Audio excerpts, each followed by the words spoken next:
2009, take one, bold new approach, mixed practice, new one.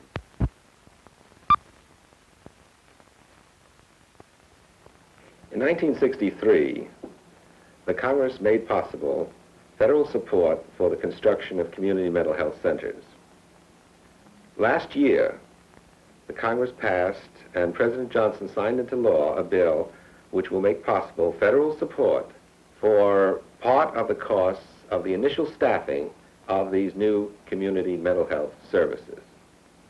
Now that community agencies and community groups can join the federal government and the state governments in carrying out what the late President Kennedy called a bold new approach to solving this most tragic and very expensive national problem, much can be done to fill the gaps in services, to provide a high level and quality of care, and to develop a truly comprehensive community mental health service. The problem of mental illness has come back full circle to the community and to its people.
No, Peter, not a hospital and not a clinic. As a matter of fact, at this point, we don't know whether we're going to need 1 or 5 buildings. But we do know this. As the Community Mental Health Center for Foxington, it must provide all of the necessary services for the prevention and treatment of mental illness for those who live in the town and within a 50-mile radius around it. Sounds like a big job. Maybe, maybe not. What's the matter? Money again? Not really, Peter. Our planning committee has been working on these plans for well over a year now. And with your help, we hope to give them some shape. Archie, let's get down to brass tacks. Why don't you tell me exactly the facilities you need? Then I can coordinate them into something that looks like a building. Good. We do have a list of musts. We need inpatient care, outpatient care, partial hospitalization. Wait a minute. Let's not make a list. I'll build up a little model and we'll see where we're going as you talk. All right. But Peter, we have to keep in mind that we probably won't be able to use this model. It'll be too unwieldy and impractical because I plan to list everything we need. Fine, that's what I want. Let's start with admissions. Most of our patients come as referrals from doctors, lawyers, clergymen, school authorities.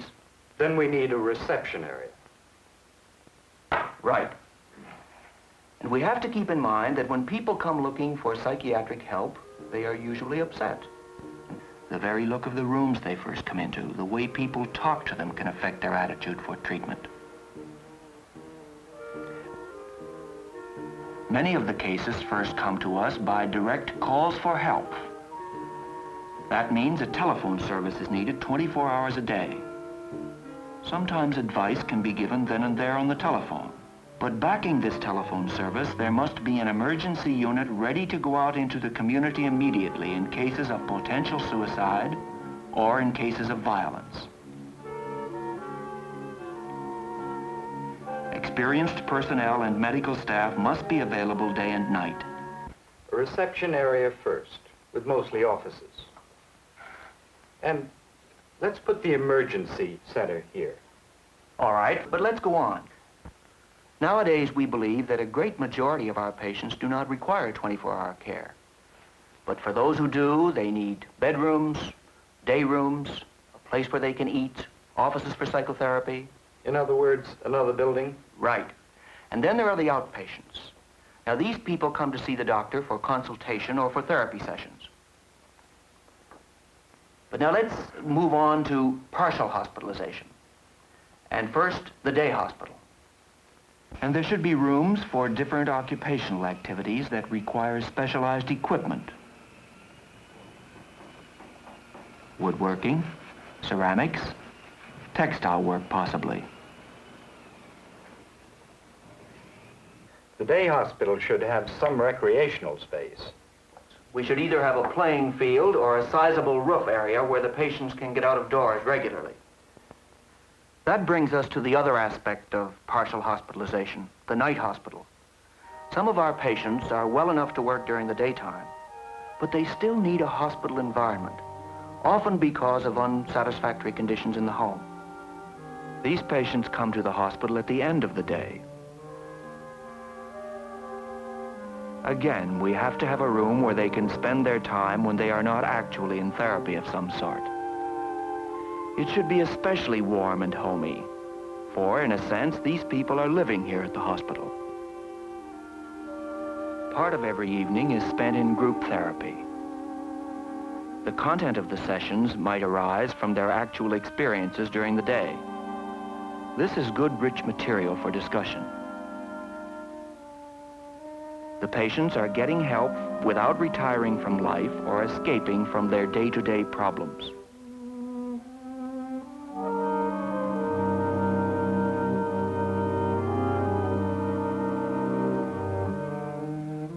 For these patients, we need all the equipment of a home. There are some innovations you might want to use to take advantage of existing space. But in some centers, there are special buildings for evening and night care. Nursing services are required for these patients, too. I don't think we need a separate building. Can't night care be combined with day care by simply adding sleeping units? It's often done that way. Is that the whole story? No, not by a long shot. There will always be a small percentage of cases who need long-term care in hospital. Next. The patient is still our responsibility until he has taken his place in the community. There are other kinds of patients not quite ready to live in normal home environments, especially if they have been hospitalized for a long time. For these people, we must set up what we call halfway houses, a bridge between institutional living and family living. Gradually, the patients develop the strength and independence that they need when they are no longer protected by physicians and nursing staffs.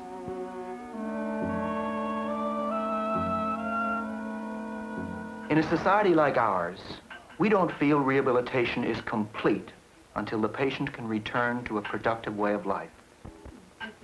For many, this involves the relearning of old skills and developing new ones that can earn them a living. Nowadays, training or retraining requires the same modern equipment that is used in the business world. Some of the vocational rehabilitation work is done under contract with industrial firms. When certain individuals show aptitudes for highly skilled or specialized crafts, both materials and instructors should be available. For a sense of achievement is particularly important to patients who feel basically inadequate. A workshop and industrial unit. And we haven't discussed children yet. And that's a big problem in our town and in every other town. We need special facilities for them. Some disturbed youngsters can be helped by outpatient treatment. We need a place where they can come to see the therapist, not just offices, because often it's easier to work with children while they're playing or engaged in some creative occupation. But we do need offices, too. Often our work with the parents is as important as our treatment of the children. The more disturbed children need inpatient services, which are separate from adult areas. We'll have disturbed children and retarded children who will come for a period of evaluation. Everything they need for living should be provided in the most pleasant surroundings.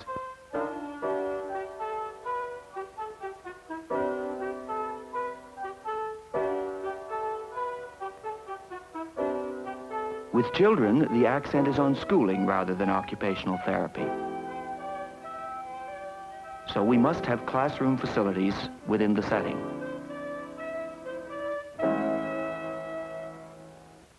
With the youngsters, exercise is also important. They need to get out of doors as often as possible. And of course, a place where they can play actively, even on the rainy days. And that reminds me, a large part of our caseload nowadays consists of adolescents. They don't belong with the older people, and they're not children. And they too need space and equipment that will help them to feel at ease.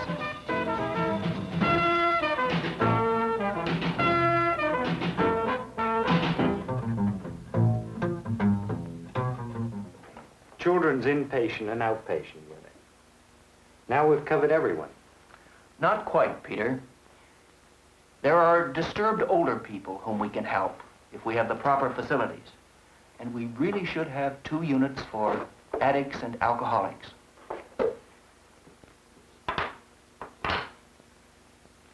Is that everything?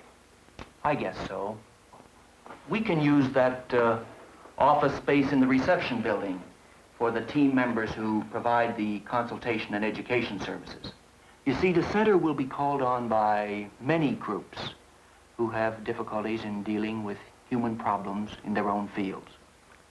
What kind of groups? Take the courts, for instance. Judges and probation officers, even police might need the help of a psychiatrist from time to time. Public health nurses often have problem patients. We feel the center should be a hub from which the psychiatric services will be made available to the entire community. Here, for instance, the doctor leaves his medical environment, going on one of his weekly visits to a youth center.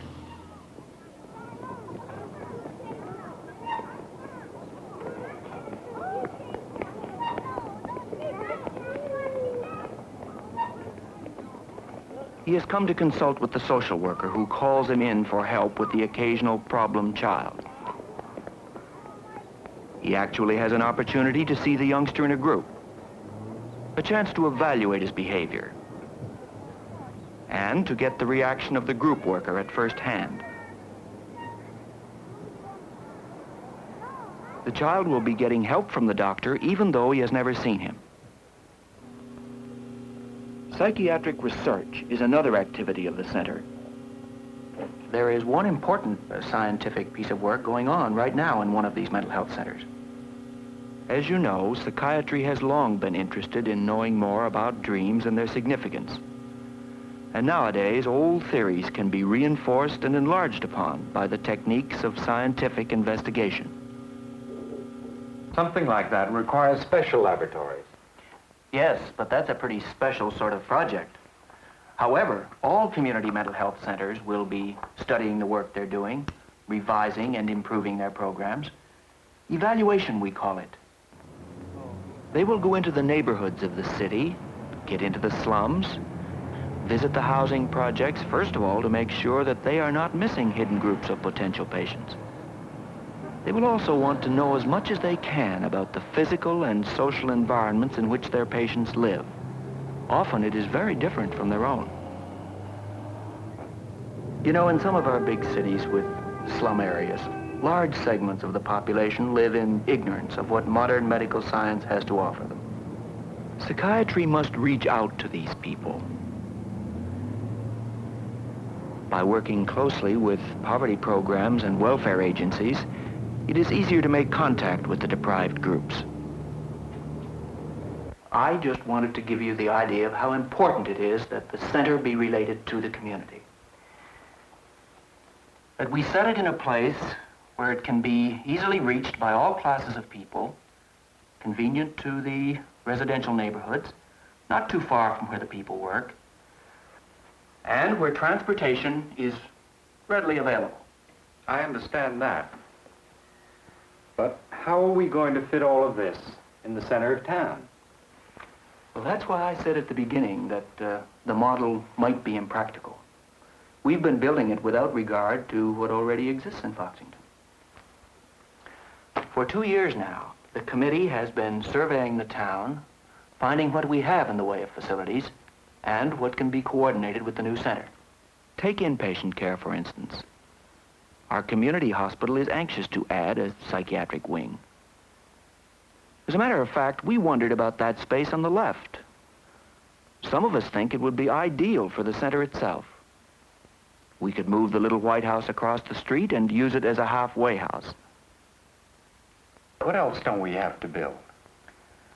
Well, we said we needed a building for the long-term care of chronic patients. But we have a good state hospital just 10 miles out of town. Now, we'll go on using that, but now it'll be part of our comprehensive integrated plan. Right. And we certainly don't need research facilities with the state university and its medical school so near. They've already offered to cooperate with us. Anything else? Yes, we have a fine child guidance clinic in town which now offers outpatient services. And if we can add a unit to their facilities for children who need to be hospitalized, we can save a whole building. Fine, if there's enough room next to them. There's plenty of room. We've checked that. Good. Then another big unit that could be left out is that rehabilitation service. The Handicapped Guild have a wonderful service downtown for the blind and the physically disabled. And there's no reason in the world why former psychiatric patients can't get their vocational training in a setting like this. It's good for them to mix with people who have other kinds of problems. Social rehabilitation is just as important as learning new vocational skills.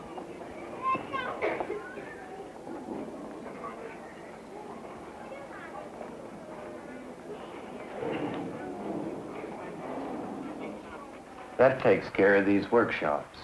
So these are the units that you have to develop into your design. One more thing. Do you or your committee have any fixed ideas about the style or character of the building? No, we leave that to you. It should fit into the community. We don't want it to be forbidding. It should be something the public will easily accept. Do you remember out in the rural area, the center was near a hospital and the architect was influenced by the residential buildings scattered around the countryside? In the big cities where there are millions of people with diverse economic backgrounds and varying cultural patterns, the mental health center takes a very different form. It becomes another big city institution, a part of the huge medical complex that is required to serve a densely populated area. Out in the great open space of America, the center will have another look that relates it to the landscapes and the buildings and the way of life that its users are accustomed to. As new buildings are being constructed to serve as centers, they are designed to relate to existing facilities. While in other communities where new ground is being broken, designers are adapting themselves to what they feel the cities of the future will look like. There is no one architectural style especially suited to our purposes, but I do think we should be concerned with the beauty of our structure. For we will be serving people who are particularly sensitive and easily affected by their surroundings. I think of a wonderful mental hospital in Europe which was designed specifically for the purpose it serves. It's a day and night hospital. At 5 in the evening, when the day patients are leaving, a new group arrives. These are patients fatigued from a long day of office or factory work. Comfort is important to them. A little luxury means a great deal. They have come to the hospital for an evening of therapy. And the atmosphere of the rooms, the milieu as it is called, can contribute to their sense of well-being. The architect and the interior decorator were well aware of this. They planned for warmth for friendliness, for coziness in the little areas where the patients have their evening snacks. The same attention to detail can be seen in the little bedrooms that the patients use. They are small but handsomely fitted. The nurse awakens the night patient, but he makes his own bed and is responsible for the tidiness of the room. He has his own laboratory and everything else he may require to get ready for the new day. Even a place to lock up his personal belongings, for this room is only his from 10 o'clock at night until 8 in the morning. For at 8 o'clock, as the night patients leave, the day patients arrive. They have spent the night at home with their families or in their own apartments. The same bedroom that the night patient used is now occupied by a woman whose therapeutic day began with modified shock treatment from which she is now recovering. Other patients are in the occupational therapy rooms. Here, too, the surroundings can contribute to the concentration and relaxation of the patient. Such atmosphere helps the therapists to do their job well. The patients take their lunch in the main dining room. The surroundings were designed to contribute to the closeness of the relations between these members of an institutional family. Now the same bedroom is being used by a third patient, this time by a young woman who wants a nap after lunch. The building's main purpose is to provide an efficient setting for the treatment of sick people by doctors. The day finally came when I was ready for the first showing of my attempt at designing Archie's Community Mental Health Center. I must admit I was a bit nervous as his committee assembled to see what we had been doing for many weeks. I am not sure he wasn't a bit nervous himself. For this committee represented the town leaders in a rather special way. There were the usual bankers, the judge, and a leading lawyer. But there were also doctors and school people, welfare officials, and the representatives of a number of voluntary agencies. They were the leaders who care about the townspeople who need help. They seemed to like what we had done. Some of the people kept studying the model from different angles. And then suddenly I realized something odd. They weren't looking at the building at all. The chief of public health nursing, for instance, she was miles away. Her nurses get into all kinds of neighborhoods. In their daily rounds, they meet all kinds of families, see things they haven't come to see. The baby's big brother had no physical illness, but his compulsive eating might well be a psychiatric symptom. This family needs help, but not the kind of help she can give. Now at last there will be a place to send the boy. The general practitioner also saw it as a facility he had long needed for all those patients with psychological problems that he had neither the time nor the skills to solve, those pains that could not be traced to physical origins. The welfare officer looked at the model, but he was also seeing it in terms of the emotional needs of his clients. Human problems that could not be solved entirely with rent money, or hot lunches, or relief checks. The minister saw the center as a backup for his pastoral work. Now, at last, there would be some place where he could get professional advice. The woman who represented the Board of Education saw the center entirely in terms of children. Her teachers frequently reported children with emotional problems. Now they might get help when it was most needed. The judge also thought of children as he looked at the new building. The children he felt would not be helped by a term in a reform school, for he knew that youngsters like these really needed psychiatric care. That afternoon, I began to realize how close this project was to my own interest in community planning. All these years, I'd been interested in designing civic centers, but after all, the community is people. And it was the people of Foxington who would be treated in the center we were building. The rich and the poor, young and old, people who needed help themselves, people whose relatives needed help, Somehow or other, through this job, I'd come closer to the community than I had ever been before. I finally completed my education that afternoon.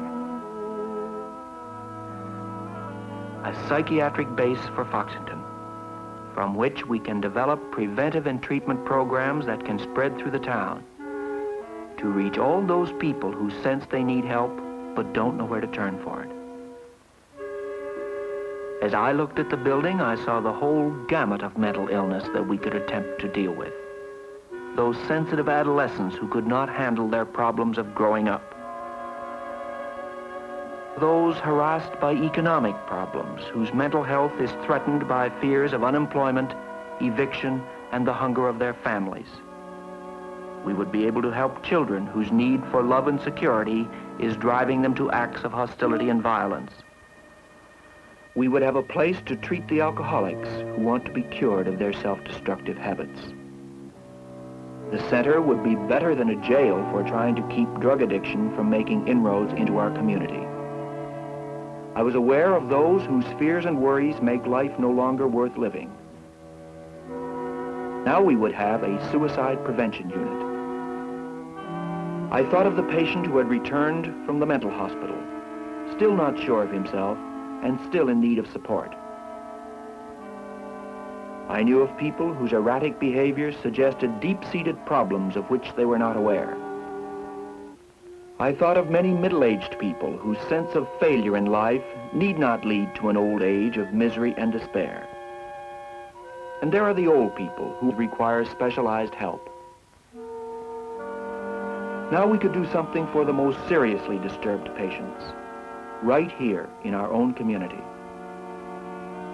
What I was seeing was a comprehensive mental health program. What I was seeing was psychiatry in a new dimension. Community psychiatry.